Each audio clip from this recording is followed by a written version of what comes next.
Hi കൂട്ടുകാരെ, എല്ലാവർക്കും നമസ്കാരം. ഇത് നമുക്ക് പുതിയൊരു പോസിറ്റീവ് ചിന്താഗതിയിലേക്ക്, നമ്മുടെ മനസ്സിനെ ഉയർത്തുവാനുള്ള ഒരു ചിന്തയിലേക്ക് നമുക്ക് പോകാം.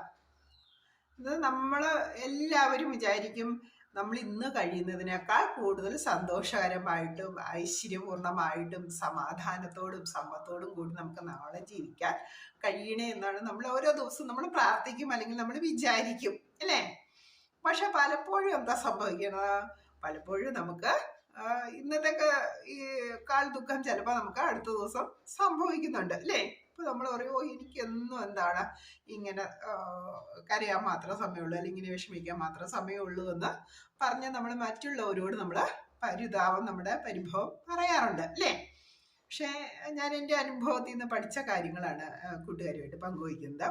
നമ്മൾ ഒരിക്കലും നമ്മുടെ പരിദേവനങ്ങളിലെ പരിഭവങ്ങൾ നമ്മുടെ വീട്ടിലുള്ള ആളുകളോടോ, നമ്മുടെ സുഹൃത്തുക്കളോടോ, നമ്മുടെ ബന്ധുക്കളോടോ, നമ്മുടെ നാട്ടുകാരോട് ആരോടും നമ്മൾ പങ്കുവയ്ക്കാൻ പോകരുത്. നമുക്ക് പരിഭവങ്ങൾ ഇല്ലാത്ത, നമ്മൾ എപ്പോഴും സന്തോഷമായിട്ടാണ് നമ്മൾ ജീവിക്കുന്നതെന്ന് നമ്മൾ സ്വയം പറഞ്ഞ് മനസ്സിനെ ബോധ്യപ്പെടുത്തണം.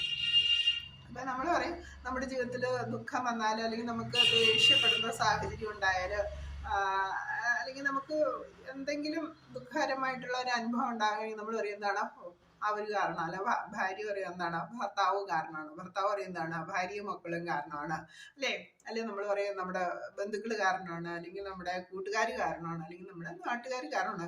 ഞാനും ഇങ്ങനെയൊക്കെ പല കാരണങ്ങളും പലപ്പോഴും കണ്ടെത്തി സ്വയം സമാധാനിച്ചു പോന്നിരുന്നു. പിന്നീട് നമ്മൾ ഓരോ അനുഭവങ്ങളെ വിശകലനം ചെയ്ത് ചിന്തിച്ച് മനസ്സിലാക്കിയപ്പോൾ എനിക്ക് മനസ്സിലായ ഒരു കാര്യമാണ്, നമ്മുടെ സന്തോഷത്തിനും സന്താപത്തിനും ഉയർച്ചയ്ക്കും ഐശ്വര്യത്തിനും ക്ഷേമത്തിനും ഒക്കെ ഉത്തരവാദിത്വം നമുക്ക് മാത്രമേ ഉള്ളൂ. പുറമേ നിന്നുള്ള ഒരു ശക്തിക്കും ഒരാൾക്കും അതിലൊരു പങ്കുമില്ല.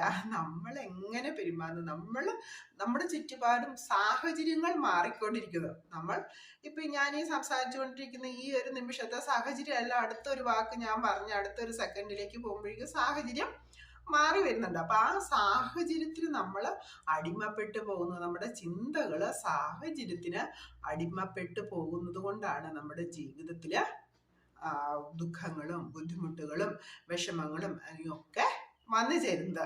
അപ്പൊ അതിൽ നിന്ന് നമ്മൾ എന്താ മനസ്സിലാക്കണം? നമ്മൾ ഒരിക്കലും നമ്മുടെ സാഹചര്യത്തിന് വഴിപ്പെട്ടു പോകരുത്. നമ്മുടെ ചിന്തകൾ ഒരിക്കലും സാഹചര്യത്തിന് അടിമപ്പെട്ട് പോകരുത്. നമ്മുടെ ചിന്തകളെ, നമ്മുടെ മനസ്സിനെയും നമ്മുടെ ബുദ്ധിയെയും ഏതൊരു സാഹചര്യത്തിലാണെങ്കിലും നമുക്ക് പൂർണ്ണമായും നിയന്ത്രിക്കാനുള്ള പവർ നമ്മൾ എടുക്കണം.